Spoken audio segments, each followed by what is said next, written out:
সপ্তাহব্যাপী resistance উইকের অংশ হিসেবে রাজশাহীতে বিক্ষোভ করেছে রাজশাহী বিশ্ববিদ্যালয়ের বৈষম্য বিরোধী ছাত্র আন্দোলনের সমন্বয়ক পরিষদ। এতে নগরীর বিভিন্ন স্কুল কলেজের শিক্ষার্থীরা অংশ নেন।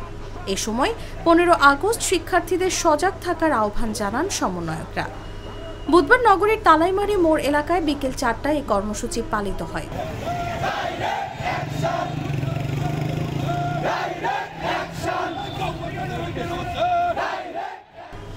অপরদিকে চলমান আন্দোলনে রাজশাহীতে যারা শহীদ হয়েছেন তাদের স্মরণে রাত 7:30টায় রাজশাহী বিশ্ববিদ্যালয়ের কেন্দ্রীয় শহীদ মিনারে মোমবাতি প্রজ্বলন করেন শিক্ষার্থীরা।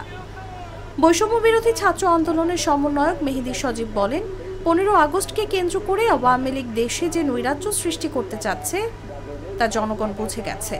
আওয়ামী লীগের অনেক নেতাকর্মী বিদেশে বসে দেশকে নিয়ে নৈরাজ্য সৃষ্টির পায়তারা চালাচ্ছে।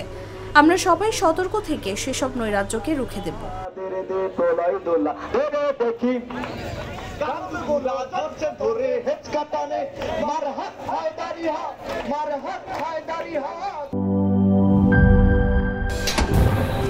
ফাংশনালিটি ও নান্দনিকতার পারফেক্ট কম্বিনেশন, সায়েন্টিফিক নজল ও ব্রাস বার্নার ক্যাপ 50,000 বার, অটো ইগনিশন, 25% পর্যন্ত গ্যাস সাশ্রয়ী, RFL গ্যাস স্টোভ, নিরাপদ ও গ্যাস সাশ্রয়ী।